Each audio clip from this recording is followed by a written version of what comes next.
Muita gente acorda cansada, desanimada, sem energia, já pensa logo em estresse, ansiedade, até depressão, o que pode ser inclusive. Mas esses sintomas nem sempre estão ligados apenas à saúde mental, será? Em muitos casos, o problema pode estar em alterações hormonais, deficiências nutricionais, anemia ou outras condições que só são identificadas com avaliação médica e exames. E para falar sobre esse assunto, recebemos hoje a médica doutora Sayuri, deixa eu tentar falar que é Tsugal, isso? Tsugal. Sim, que atua nas áreas de saúde mental e nutrologia, com forte atuação no tratamento da obesidade. Doutora, muito obrigada pela participação, seja bem-vinda aqui no Jornal da Manhã, é uma honra entrevistá-la. Doutora, muita gente associa cansaço, desânimo, falta de disposição diretamente à depressão. Na sua experiência, geralmente a grande maioria dos pacientes ali que procuram a ajuda, o que está acontecendo na verdade? Na verdade é que nem toda ansiedade é uma ansiedade, nem toda depressão é uma depressão. A gente não pode só atribuir os sintomas à saúde mental. É fundamental olhar o paciente como um todo. Então, por isso Então, por isso é essencial a gente estar investigando as principais causas, olhar para o paciente e olhar como um todo, verificar o que precisa, quanto tempo faz que ele não faz um exame de sangue, para a gente estar investigando outras causas antes da gente definir se é uma ansiedade ou depressão mesmo, para fechar o diagnóstico. O que mais costuma surpreender quando um paciente chega dizendo que está sem energia ou sem vontade de fazer as coisas, o que você começa a investigar? Eu começo principalmente olhar a questão de hemograma, Pode falar, desculpa. A gente está fazendo um ajuste aqui no microfone da doutora Sayuri. Mas pode continuar falando, doutora. Desculpa. Sobre o que você começa a investigar quando o paciente chega ali falando que está muito sem energia, que é uma reclamação recorrente hoje em dia, né? Sim, com certeza. Eles falam muito de cansaço, que está com queda de cabelo, a pele não está muito legal e alteração de peso. E a gente começa a investigar a questão de ferro, ferritina, investigar se tem alguma causa orgânica, né? Pra gente excluir a questão de saúde mental mesmo. Porque muitos chegam já falando assim, eu tenho uma ansiedade, eu tenho uma depressão, mas só que faz anos que não faz um exame de sangue. E aí quando a gente pede os exames, a gente percebe que tem essa alteração, tem uma anemia vinculada. Eu ia perguntar isso, quais são geralmente as alterações que aparecem? Gente, esse negócio de não fazer exame há muitos anos, isso é um problema. Então, assim, quem fala, faz anos que eu não faço um exame de sangue, ainda que básico, já começou errado. Procura seu médico, procura um médico urgentemente, porque precisa. Exames salvam vidas. Então, assim, façam exames de prevenção. Mulherada com mais de 40 anos, só aproveitando esse momento aqui, vai lá fazer mamografia, Papa Nicolau. Homens, façam exame da próstata e façam exames de sangue. Mas continuando aqui, quais são as alterações mais comuns, talvez até por causa do nosso estilo de vida muito ruim hoje em dia? Tem muito a questão do ferro, a vitamina D, porque querendo ou não a gente fica um pouco mais recluso na questão de ficar mais em ambientes fechados, acaba não pegando muito sol também. Tem a questão da vitamina B12, que também ela pode simular uma questão de fadiga, cansaço mental, diminuição da cognição. Tem a questão também de... No caso, esses índices, quais seriam, por exemplo, uma vitamina B12, que seria o ideal? Assim, claro, existem diferenças, né, de pessoa, sexo, idade, mas que é um valor que chama atenção se tiver muito baixo, por exemplo. Tudo depende do que o paciente quer, mas só que assim, pra gente pensar numa melhora do paciente que busca performance, que quer ter uma melhora cognitiva, eu gosto em torno de 600, 700. O pessoal tem gente que fala assim, mas tá muito alta. Não, mas a pessoa precisa, porque querendo ou não, quando a sua B12, a sua vitamina está muito baixa, da onde que ela vai tirar essa energia, esse suprimento que precisa para o nosso organismo? Então, a gente precisa manter os nossos parâmetros um pouco mais elevados, para fazer o corpo funcionar um pouco melhor de acordo com aquilo que o seu corpo está precisando naquele momento. Doutora, e a vitamina D? Qual seria o mínimo ideal ali, em média? Para o adulto, obviamente. Para o adulto, a gente fala assim, a vitamina D eu gosto, assim, que eu vejo nos meus pacientes que eles têm tido uma performance melhor em torno de 60, eles já respondem bem e o organismo funciona bem melhor. E no caso da anemia? Da anemia, a gente tem que olhar a questão como um todo. Tem que olhar o ferro, tem que olhar a hemoglobina, tem que olhar a transferrina, para a gente entender se realmente tem uma disfunção na questão do ferro, se é uma questão de ácido fólico ou até da questão da B12. Então não adianta a gente tentar só olhar um por cima, a gente tem que entender o paciente como um todo.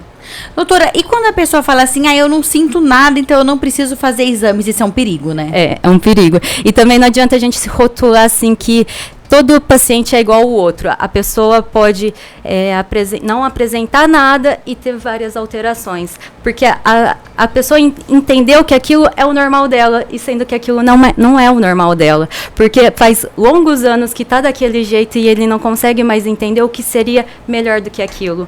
Outra coisa que eu já percebi, convivendo com pessoas, é que às vezes a pessoa tem algum sintoma, alguma dificuldade, e ela já procurou algum médico relacionado a isso anos atrás. E depois ela meio que desiste de tentar resolver aquele problema, porque aquele primeiro profissional não conseguiu resolver. Mas eu percebo que, primeiro, a medicina evolui muito rápido.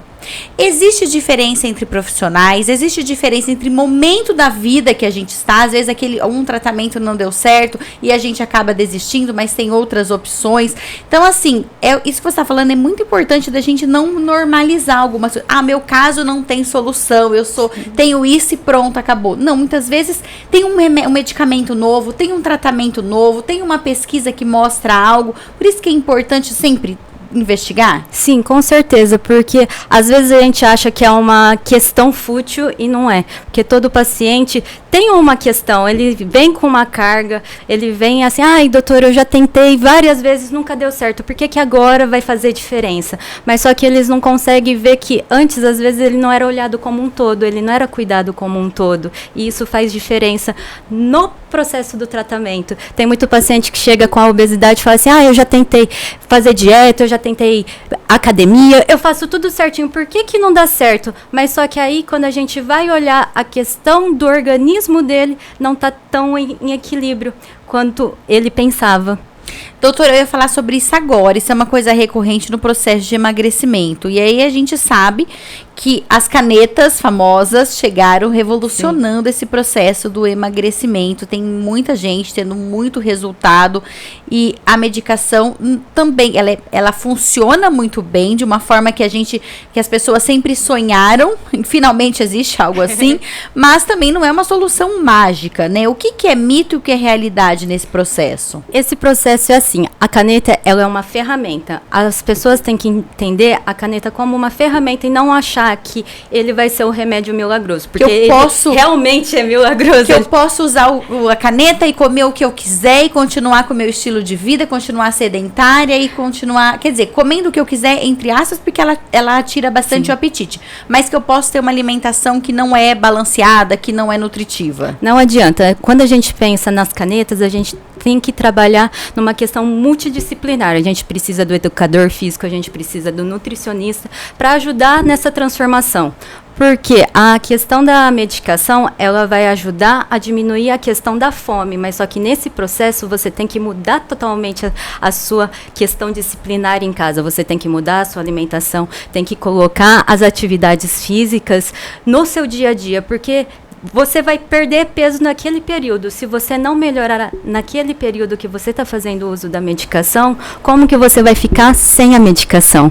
E é isso que as pessoas não entendem. Elas acham que a medicação, por si só, vai fazer efeito. Vai, mas só que a que custo? Você vai perder massa magra, você vai ganhar questão de gordura, porque tem muita gente que está perdendo a massa magra e está mantendo a gordura.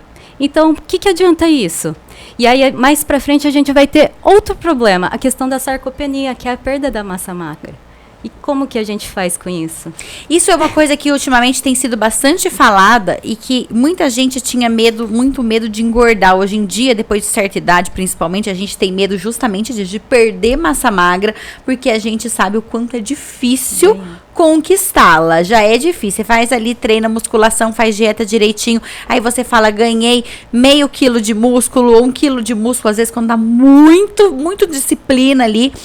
E aí você fica um tempinho sem malhar, você já perde aquilo muito rapidamente. E isso é um preço alto a se pagar no futuro, principalmente no processo de envelhecimento. Sim, com certeza, porque querendo ou não, a massa magra vai definir se você vai sair vivo ou não de uma UTI, vamos assim dizer. Se você precisar, a energia, tudo que você tem está nessa massa magra. Como que você vai ficar daqui a alguns anos? Principalmente as pessoas que não fazem o acompanhamento com o profissional que está fazendo uso da tirzepatida. E aí tem muita gente, eu consigo comprar essas canetas sem receita do Paraguai. E aí eles querem fazer igual da amiguinha, mas só que você não é igual a ninguém. Você é você. Você é único. Então, por isso que cada paciente tem um tipo de protocolo, tem um tipo de suplementação que é necessário nesse processo de emagrecimento. Doutora, e sem contar que começar um tratamento desse, sem acompanhamento médico, sem você saber como que está a sua saúde, se você tem alguma deficiência nutricional que precisa ser resolvida ali, ser suplementada, algo assim, também é um risco, porque você pode ter mais efeitos colaterais. Com certeza, tem principalmente o que o pessoal chega reclamando é da questão da queda capilar. Porque cai muito. Fica magro, mas sem cabelo. Sem cabelo, isso pra mesmo. Mulher, isso é a morte, né? Tem também a questão da flacidez. Tem muita gente que perde o peso muito rápido e aí fica com aquela cara de doente, sem energia, e isso acaba atrapalhando. Que aí todo mundo fala assim, então você usou. Olha a sua cara de doente. E aí acaba a pessoa ficando até sem graça. O John deve conhecer alguém que deve ter passado por isso, né, John? Eu conheço um monte de gente assim, meu Deus do céu. Então, e aí, sabe o que é o pior? O pior de tudo, né? Quando o sem noção ainda vira e fala assim, mas você tava mais bonita ou mais bonita antes, né? Porque antes você não tinha cara de doente, porque aí a pessoa vai conversar com a amiga e a amiga vai falar assim, eu tomei 5 miligramas e pra mim deu certo. Mas só que 5 miligramas para aquela pessoa, dependendo se ela tava fazendo um acompanhamento e suplementando, é uma coisa, e para outra não é necessariamente aquilo que precisa. Doutora, muita gente ainda enxerga a obesidade como falta de força de vontade. A medicina enxerga essa questão de forma diferente? Não. A obesidade é uma doença crônica multifatorial e ela precisa ser tratada como uma doença, e não é uma questão que a pessoa não tem força. O obeso só é obeso porque, querendo ou não, ele sente mais fome. Por quê? Porque ele sente falta de nutrientes. Então, ele sente fome porque ele busca nutrientes. Mas só que a maior parte dos obesos, eles não vão procurar alimentos saudáveis. Eles acabam facilitando com aqueles alimentos de abrir só simplesmente, eu vou abrir, eu vou comprar. Não é algo que ele faz, que ele prepara, um alimento como comida mesmo. Eles acabam pegando outras coisas em vez de alimento, de comida com nutrientes. Até porque tem muitos alimentos que são muito mais prazerosos. Sim. Então tem essa questão também, né? Tem a questão palatável, com certeza. E é isso que a tirzepatida consegue ajudar nesse processo, porque ela tira essa vontade do palatável. Você acaba optando por alimentos saudáveis. Você acaba escolhendo, eu vou comer uma proteína, eu vou comer junto com um carboidrato simples. E você começa a entender o processo. E esse é o importante da medicação. Não é só você usar, é você entender esse processo, porque quando você entende esse processo, você tem a virada de chave e você consegue sair daquele platô da obesidade e você consegue vencer isso.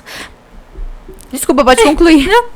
Doutora, em relação a gente está falando do momento em que a pessoa está utilizando a tirzepatida, está utilizando as canetas, mas em algum momento ela vai parar de utilizar, ou vai ter gente que vai usar a vida inteira, pode ser usado a vida inteira, quem tem condições financeiras ou precisa como um tratamento, ou vai ter algum momento em que a pessoa vai ter que parar de utilizar, ou vai diminuir a dose, ou mesmo quem toma por conta própria, quem usa, né, por conta própria, e ela para de repente, quais são as consequências disso? As consequências que, querendo ou não, o nosso corpo, ele demora para entender que você reduziu o peso. Então, vamos dizer assim, se você teve um peso de 70 quilos a vida inteira, o seu corpo vai buscar esse peso como uma referência dele. Então, ele sempre vai estar indo atrás. Você pode passar você pode passar alguns meses e se você não continuar mantendo aquilo que você fez durante o processo do emagrecimento, que é a questão da alimentação,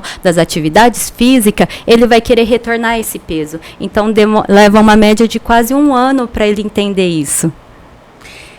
1 ano, mais ou menos? É bastante tempo. É bastante tempo. Então, 1 ano seria o suficiente para a pessoa realmente mudar uma mentalidade, conseguir ser mais saudável, conseguir colocar a prática da atividade física, trocar. É possível mudar o paladar também, né? É possível, é possível. Eu falo por experiência própria. Há 6 meses não, já faz 1 ano atrás eu pesava 76 quilos. Verdade?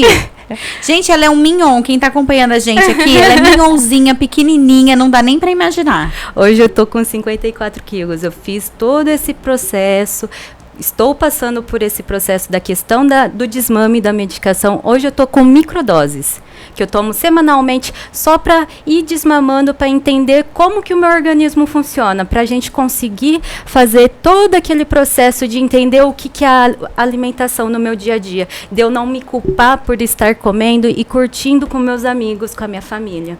Ah, porque tem essa questão também, né? A pessoa vai pro extremo. Até ela encontrar o equilíbrio, ela vai pro extremo. Então, ela tá comendo ali como se não houvesse amanhã, e sempre tem. E aí, de repente, ela vai pra uma situação em que ela não se permite relaxar em momentos de lazer. E a gente, claro, culturalmente, a gente relaciona muito o lazer, o descanso, a comemoração, a celebração, momentos felizes com comida. Sim, com certeza. E é o que todo mundo chega. É que eu sou muito ansioso e eu acabo. Tudo que a gente quer, eu tô comemorando, então eu vou comer. Eu tô triste, então eu vou comer. E aí ele come, mas só que come algo palatável. E aí você entra naquilo. Isso é uma compulsão ou é uma necessidade do seu corpo? Então você tem que precisa trabalhar, querendo ou não, até a saúde mental. A questão do que você realmente precisa. Doutora, então você viveu isso na própria pele, realmente. Sim. Você sabe como o paciente ali se sente dentro. Claro, as experiências podem ser individuais, mas de uma maneira geral, algumas coisas têm em comum entre todo mundo, né? Sim, e aí facilita, eu converso com eles e falo assim, eu sei que é difícil a gente criar uma rotina, mas você tem que criar uma rotina, porque senão, como que você quer se ver lá na frente? Que é isso que eu pergunto pro paciente. Hoje você tá me buscando porque você quer melhorar lá na frente. Como você quer estar daqui 10 anos? Como você quer estar com seus filhos? Você quer ser saudável? Quer estar correndo? Quais são os seus principais objetivos? Porque não adianta você falar assim, eu quero emagrecer porque eu quero emagrecer. Não, você precisa entender o porquê desse emagrecimento. É por uma questão estética? É por uma questão de saúde? O meu foi principalmente por uma questão de saúde. Eu já não conseguia mais correr, eu não vestia, principalmente para nós mulheres, o mais difícil é comprar roupa. Você almejar uma roupa, olhar aquilo e falar assim, nossa, eu quero aquilo. E aí quando você coloca, você fica triste. Uma frustração absurda. Eu não sei o que é pior, a gente não caber nas roupas que a gente cabia, ou a gente ir lá ir a uma loja, experimentar uma roupa, e aquela roupa que a gente achou linda, na hora que a gente coloca, não fica boa. Sim, e aí eu falo para minhas pacientes assim, não é mais a roupa que te escolhe, é você que escolhe a roupa. E isso é libertador. Eu falo para elas que o processo do emagrecimento para elas vai ser libertador, que elas vão conseguir tomar as rédeas do corpo dela e entender o que o corpo realmente precisa e quando precisa. E quando ela precisar sair para passear, para curtir, para viajar com a família e com os amigos, ela não se sentir culpada por aquele momento de prazer. Doutora, e é legal falar sobre essa questão da estética, porque muita gente acaba sendo um pouco hipócrita e falando assim, eu vou emagrecer só pela saúde. Vai no motivo que seja mais forte para você, não precisa falar para as pessoas. Mas se a sua questão é estética e se sentir bem numa roupa, se olhar no espelho e gostar do que vê, a pessoa vai ouvir e falar assim, mas isso não é futilidade? Não, não é futilidade, porque isso inclusive pode impactar na saúde mental, esse ganho de peso. Então, a estética não é futilidade, a estética é importantíssima. Sim, com certeza, porque a pessoa, ela fica mais reclusa, ela não quer encontrar com os amigos, ela acaba descartando convites e acaba prejudicando a própria saúde mental dela com isso. E sem contar que tem até os bullings, né? Que falam assim, nossa, você tá gordinha. Ou então, quando tem aquela festa de família, fala assim, nossa, você engordou, hein? Não tá se cuidando? A pessoa acha que você não tem espelho em casa. Isso é péssimo. Gente, nunca fale sobre o corpo de outra pessoa. Todo mundo tem espelho. E tem uma outra questão importante, doutora, que é essa questão da insegurança também. Porque, às vezes, a pessoa tá se sentindo mal com o corpo dela. Qualquer coisa que aconteça na vida dela, que não tem nada a ver com aquilo, ela já acha que tem também, sim, né? Rola, assim, uma questão de perseguição. É porque eu estou acima do peso. É porque eu estou feia. A gente está falando aqui no feminino, porque as mulheres têm isso com mais frequência, mas a gente sabe que isso também acontece com os homens. Doutora, e pra gente encerrar, qual é o recado que você deixa para quem está muito tempo sem fazer exame, não se cuida, não está se sentindo bem com o corpo e está percebendo que precisa ali fazer alguma mudança, tomar alguma atitude? Eu falo assim, para você procurar o seu médico de confiança, contar para ele o que realmente está acontecendo, o que te infringe, qual que é a sua percepção do seu dia a dia, porque nada... Quem conhece melhor você é você mesma. E então você precisa contar pra gente conseguir investigar e te acolher e tratar aquilo que te causa esse mal-estar, esse desconforto, principalmente pra gente, é queda de cabelo, a questão de desânimo, cansaço, que acaba sendo muitas vezes confundido com uma questão de saúde mental, quando realmente não é. E entender que a suplementação é essencial. E não é uma medicação, é uma suplementação. Doutora, mais uma vez, muito obrigada por estar aqui com a gente. Foi uma honra recebê-la. Tenho certeza que muita gente que ouviu a entrevista de hoje ali já se sentiu animado para começar, viu? Os microfones estão sempre abertos aqui para você. Volte sempre. E tem uma mensagem aqui para a doutora também, da Bruna Marim, que escreveu... Essa doutora é maravilhosa, salvou minha vida. Jailson de Farias Martins também escreveu bom dia para todos, uma excelente entrevista com a doutora Sayuri. Nilson Mendes, da Oficina Mecanicamente, também está aqui com a gente, mandando um bom dia. E se você quiser saber mais, quiser conhecer o Instagram da doutora Sayuri, é doutora, DRA, abreviação, ponto. Sayuri, com Y, o I, Sayuri, com I no final, mais Y no Sai, SAYURI, Tsugal, é o Temudo SUGAO. Então procura lá. A gente vai deixar também aqui no Facebook e no YouTube para facilitar. O Jornal da Manhã fica por aqui. Tem uma excelente terça-feira para você. Pega um casaco se você não saiu de casa ainda e até amanhã, se Deus quiser.